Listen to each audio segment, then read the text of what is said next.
listeners. I'm Marta Chmielewicz, Associate Editor of HRO Today, here with Terilyn Juarez Monroe, Chief People Officer and Senior Vice President of People and Places at Varian. Terilyn is here to share some of her organization's strategies for supporting female employees during the stress of the COVID-19 pandemic. From focusing on mindfulness to increasing flexibility, Varian has worked hard to create a culture of support and inclusion that retains women in this turbulent time. Stay tuned for some best practices and insight into programs that work. How has the COVID-19 pandemic affected women in your workforce?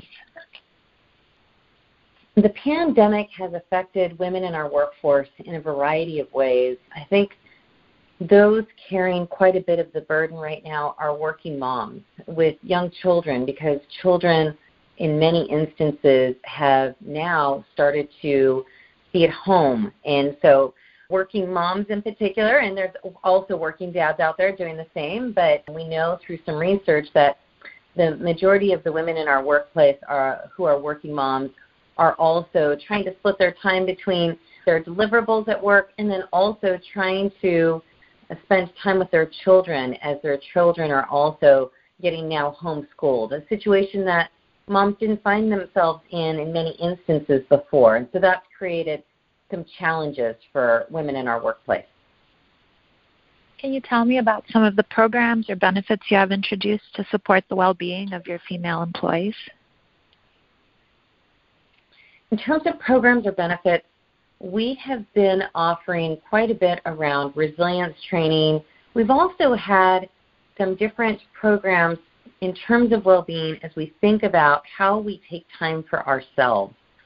When you think about women in our workforce and some of the pressures specifically that women are facing, one of the things that we sometimes lose sight of is taking time for ourselves in terms of just being mindful, in terms of thinking about what's important in our day, and starting with things as simple as meditation, quiet time, downtime, so we give ourselves the time and space just to think about ourselves and grounding ourselves in where we are and what's important, and also how we're doing.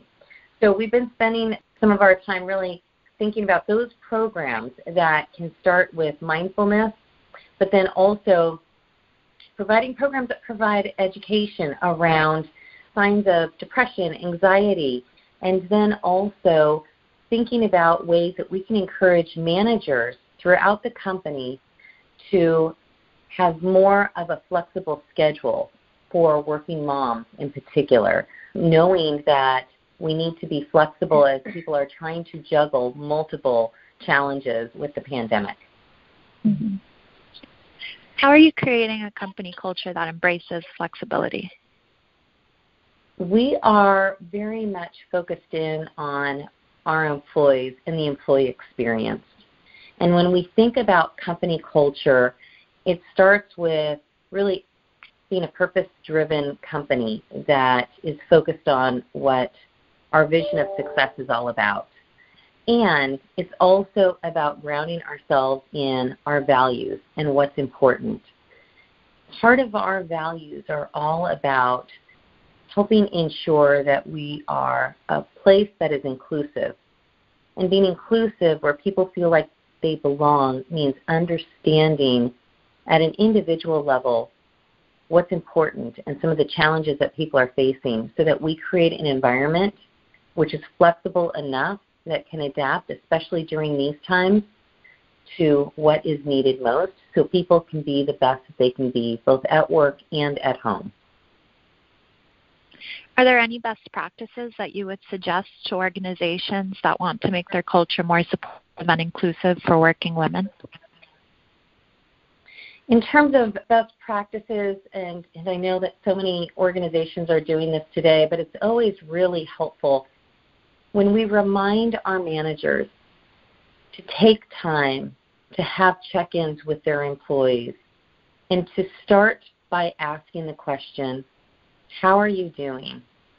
And by always ending with, what additional support or help do you need right now?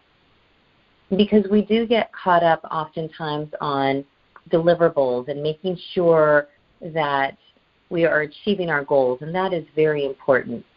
But if we take time to just listen and learn and hear how people are really doing, that generates some empathy so that as we think about our goals, as we think about our deliverables, we can make sure that we're also balancing that with the kind of employee experience that people are having, so that as we then look at our results at the end of the year, we're not only thinking about the results in terms of performance of the company that delivers for our customers and our shareholders, but we're also looking at the results as it relates to creating the best possible experience for our employees as we achieve those business outcomes. And just that simple question of, how are you doing? Is there anything you need right now? Just checking in at a very basic level, sometimes all that we need. But we can also see over time if the answers to those questions change. And if so, those are great indications for us as leaders to do a little bit more probing, to see what's going on with our employees so that we can do our part to help ensure that they're successful. How do you predict that the events of 2020 will affect the way you do business in the future? 2020 was a year of the unexpected. And as I look forward, I think what 2020 has taught us is that we all need to continue to be resilient and build those capabilities at all levels of the organization so that we remain flexible to adapt and adjust to whatever comes our way. But that starts with a growth mindset. And as we look at 2020, and as we look at those folks that were able to easily adjust and adapt, it really was because they always had that growth mindset. And when a challenge would come along, they were able to flex because they saw the challenge as an opportunity to try something different. Because the way that we were doing things before weren't necessarily going to work given some of the challenges that we were facing this year. So I think growth mindset is going to be a real key capability and just so important for all of us to have as we go forward, in addition to resilience. And also empathy is going to be important as we go forward as well, understanding everyone is in a different place and ensuring that we need to take time to understand how folks are doing and the experience that they're having in the context of the world that they're personally living in.